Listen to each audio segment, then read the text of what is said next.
یہ مہاجرین ہے،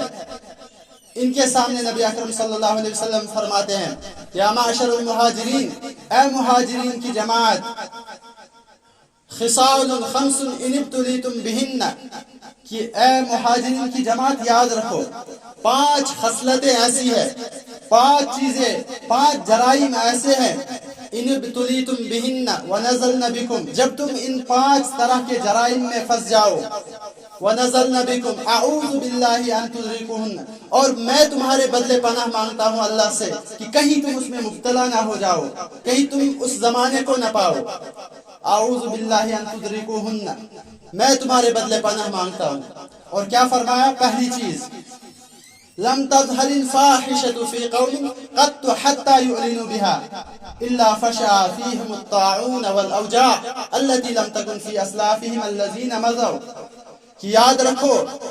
کہ جب کسی قوم میں فحاشی اور عریانیت، بے رہ روی،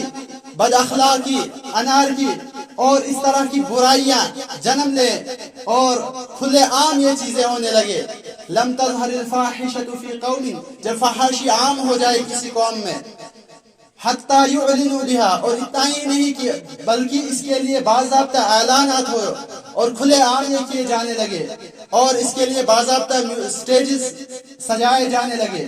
اور اس کے لیے باضابطہ تقریبیں منعقد کی جانے لگے، جب ایسا ہو حتیٰ یعلنوا بها، تو اس وقت یاد رکھنا جب یہ برائی، یہ جرم تمہاری کسی قوم کے اندر آتا ہے تو اس کا بدلہ کیا ہوتا ہے اللہ تبارک و تعالیٰ کی طرف سے؟ الا فشا فیہم الطاعون والاوجاع، تو اس قوم میں طاعون کی بیماریاں اور اس طرح کے عذاب، ایسی ایسی بیماریاں پیدا ہو جاتی ہیں، ایسے ایسے قحط آتے ہیں، التی لم تکن فی اسلافہم، جن کا ان کے اسلاف نے، ان کے آباء و اجداد نے نام تک نہ سنا ہو، الذین مضوا، جو پیچھے چلے گئے۔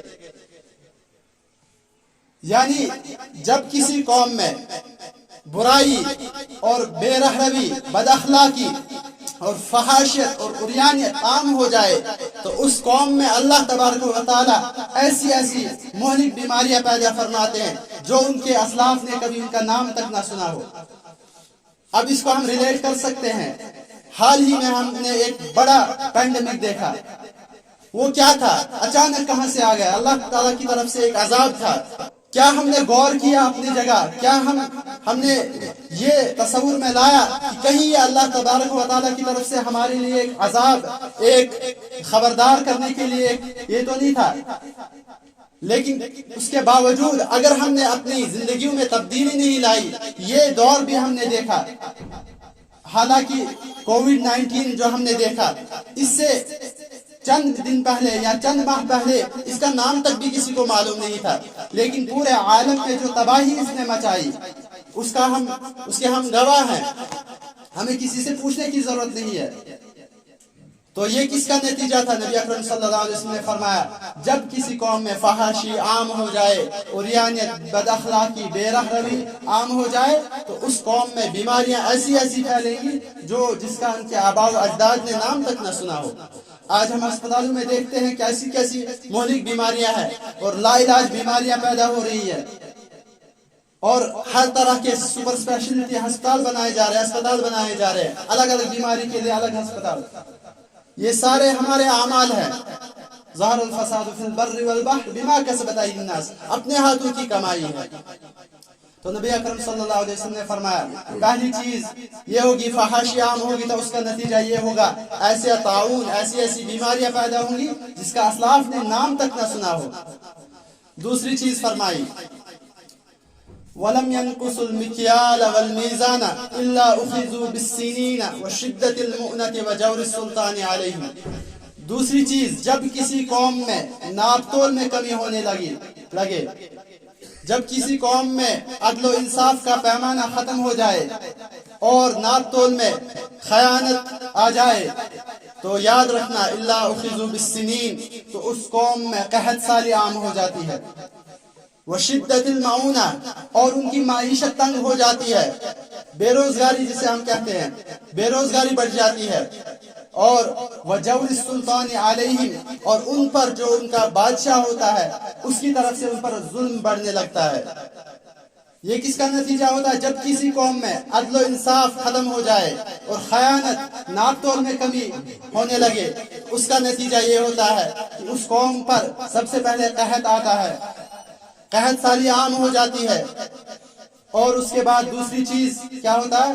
اس میں معیشت تنگ کر دی جاتی ہے،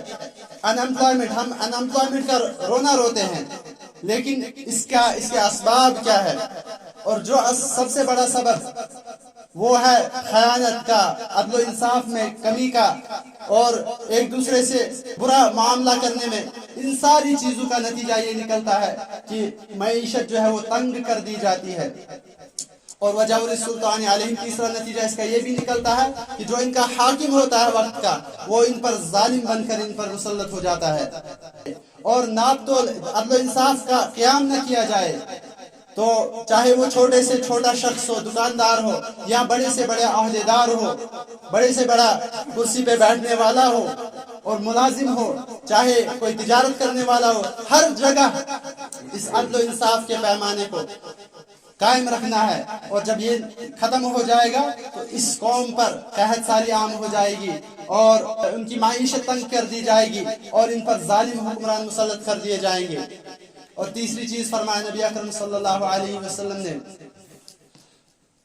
وَلَمْ يَمْنَعُوا زَكَاةَ أَمْوَالِهِمْ إِلَّا مُنِعُوا الْقَطْرَ مِنَ السَّمَاءِ۔ یاد رکھو، جو قوم زکوٰۃ کو منع کر دیتی ہے، زکوٰۃ کو بند کر دیتی ہے، زکوٰۃ ادا کرنا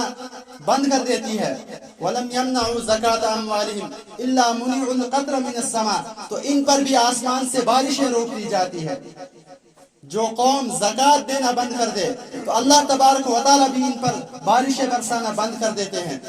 آج ہم دیکھتے ہیں جنوری کا مہینہ چل رہا ہے،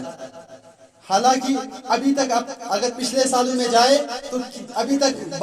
بارشیں اور برف پڑی ہوتی تھی، اور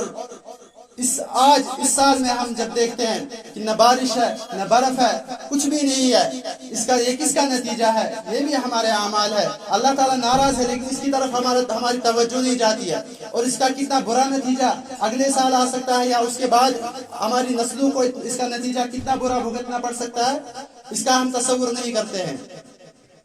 اب کبھی کوئی شخص کہتا ہوگا کہ میں تو زکوٰۃ ادا نہیں کرتا ہوں، تب بھی بارش ہوتی ہے، تب بھی کبھی کبھی بارش ہوتی ہے، تو آگے نبی اکرم صلی اللہ علیہ وسلم نے خود فرمایا وَلَوْلَا الْبَهَائِمَ لَمْ يُمْطَرُوا، اگر یہ چوپائے، اگر یہ جانور، اگر یہ بھیڑ بکری اور یہ چیزیں نہ ہوتی تو اللہ تبارک و تعالیٰ ایک قطرہ بھی بارش نہ برساتے۔ اللہ تبارک و تعالیٰ کو ان کا رحم آتا ہے، یہ بے زبان جانور جو ہوتے ہیں ان کے لیے اللہ تبارک و تعالیٰ آسمان سے بارشیں برساتا ہے۔ تمہارے اعمال ایسے نہیں ہے کہ تمہارے لیے یہ بارش برسائی جائے۔ حالانکہ زکوٰۃ جو ہے اسلام کا بنیادی رکن ہے، نماز کے بعد زکوٰۃ بنیادی اسلامی رکن ہے۔ جہاں پر قرآن میں نماز کا ذکر آیا ہے وَأَقِیمُوا الصَّلَاةَ، اس کے ساتھ ساتھ قرآن نے جگہ جگہ وَآتُوا الزَّکَاةَ، زکوٰۃ کا بھی تذکرہ کیا۔ لیکن ہم دیکھیں ہماری اکثریت ایسی بن چکی ہے کہ جس کا یہ تصور ہی نہیں ہے کہ زکوٰۃ بھی ہمیں ادا کرنی ہوتی ہے، اور اس کا بھی ہمیں حساب کتاب ہوگا۔ اور جو زکوٰۃ ادا نہ کرے اس کے لیے قرآن میں کتنی سخت وعید آئی ہے۔ فرمایا والذین یکنزون الذهب والفضة ولا ينفقونها في سبیل اللہ فبشرهم بعذاب علیم، جو شخص زکوٰۃ ادا نہ کرے اور جمع کر کے رکھے، یکنزون الذهب والفضة، سونا چاندی اور مال جمع کر کے رکھے، ولا ينفقونها في سبیل اللہ، اللہ کے راہ میں خرچ نہیں کرتا ہے، جمع رکھتا ہے مال، فبشرهم بعذاب علیم، اے نبی اکرم صلی اللہ علیہ وسلم آپ اسے عذاب علیم، دردناک عذاب کی آپ اسے بشارت دیجیے۔ یوم یحمى علیہا فی نار جہنم، اور وہ دردناک عذاب کیسا ہوگا اس کی منظر کشی بھی قرآن نے کی۔ یوم یحمى علیہا فی نار جہنم فتکوی بہا جباہہم وجنوبہم وظہورہم، تو جب کل قیامت کے دن حساب لگے گا تو یہ جو اس نے مال جمع کر کے رکھا تھا، یہ سونا اور چاندی جمع کر کے رکھا تھا، اس کو آگ میں تپایا جائے گا،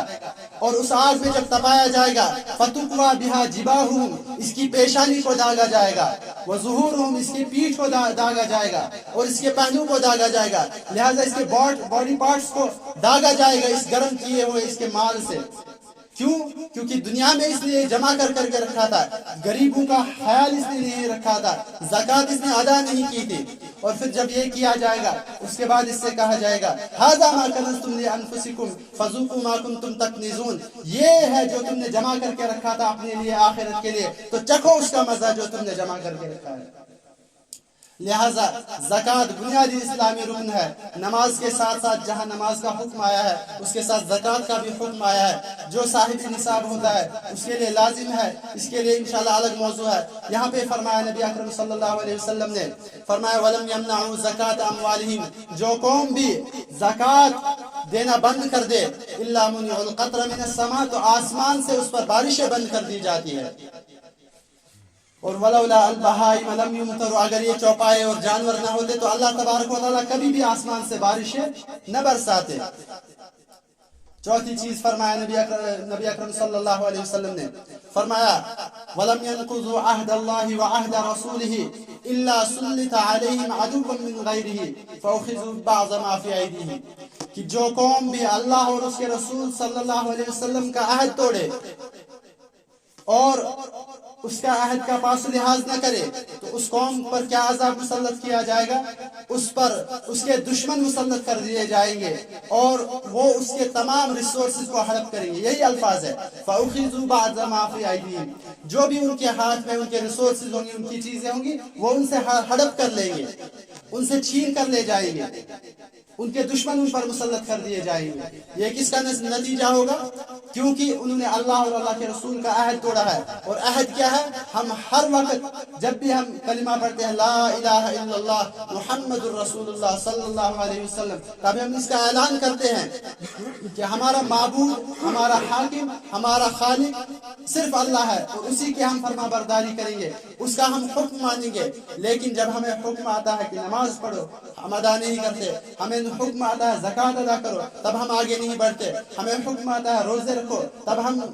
اس پر عمل نہیں کرتے، تو عہد توڑتے ہیں ہم اللہ کا۔ اور دوسری جگہ الم اعہد الیکم یا بنی آدم الا تعبدوا الشیطان، سورہ یاسین میں اللہ تعالیٰ فرماتے ہیں اے بنی آدم، کیا میں نے تم سے عہد نہیں کیا تھا کہ تم شیطان کی اتباع اور شیطان کی پیروی نہیں کرو گے؟ لہٰذا جب انسان شیطان کی پیروی کرتا ہے تو وہ اللہ کے عہد سے نکل جاتا ہے۔ لہٰذا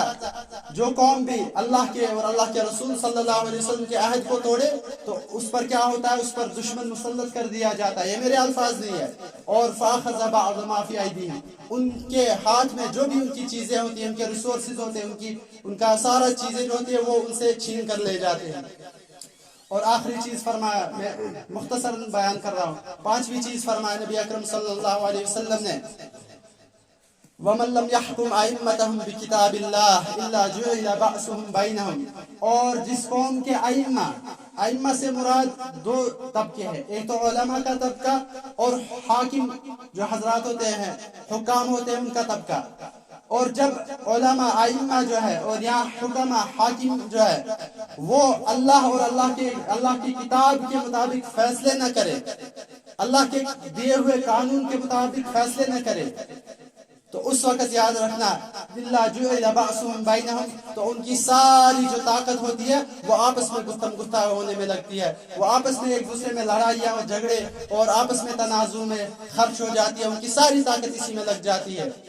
کہ وہ آپس میں ایک دوسرے سے بڑھنے لگتے ہیں، آپس میں ایک دوسرے کا قتل و غارت کرتے ہیں، آپس میں ایک دوسرے سے تنازع اور اختلافات ہوتے ہیں۔ یہ اس کا نتیجہ ہے کیونکہ اللہ کی کتاب کے مطابق وہ فیصلے نہیں کرتے۔ لہٰذا اس حدیث سے ہمیں کیا عبرت لینی چاہیے؟ میں پھر سے ایک بار یہ چیزیں گنا دیتا ہوں 1 منٹ کے اندر۔ نبی اکرم صلی اللہ علیہ وسلم نے فرمایا سب سے پہلی چیز، اے مہاجرین، 5 چیزیں ایسی ہیں کہ میں تمہارے بدلے اللہ سے ان کے متعلق پناہ مانگتا ہوں۔ سب سے پہلی چیز، جب کسی قوم میں فحاشی، عریانیت اور بد اخلاقی اور آوارگی عام ہو جائے تو اس قوم میں ایسی بیماریاں جنم لیتی ہے جن کا ان کے اسلاف نے نام تک نہ سنا ہو۔ اور دوسری چیز، جو قوم ناپ تول میں کمی کرتی ہے تو اس قوم پر جو ہے قحط مسلط کر دیا، قحط سالی آ جاتی ہے اور ان میں معیشت جو ہے وہ تنگ کر دی جاتی ہے۔ اور تیسری چیز فرمایا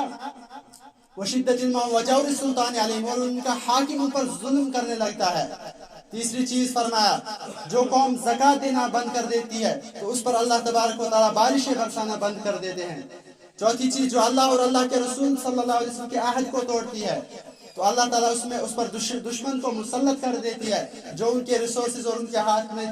ساری چیزیں چھین لیتے ہیں۔ اور پانچویں چیز جو لوگ اللہ اور اللہ کی کتاب کے مطابق فیصلے نہیں کرتے تو وہ آپس میں ہی اللہ تبارک و تعالیٰ ان کو بھڑا دیتے ہیں۔ اللہ تبارک و تعالیٰ ان جرائم سے ان گناہوں سے ہمیں بچنے کی توفیق عطا فرمائے اور ہمیں صحیح معنوں میں اللہ کے رسول صلی اللہ علیہ وسلم کی پیروی اور اتباع کرنے کی توفیق عطا فرمائے۔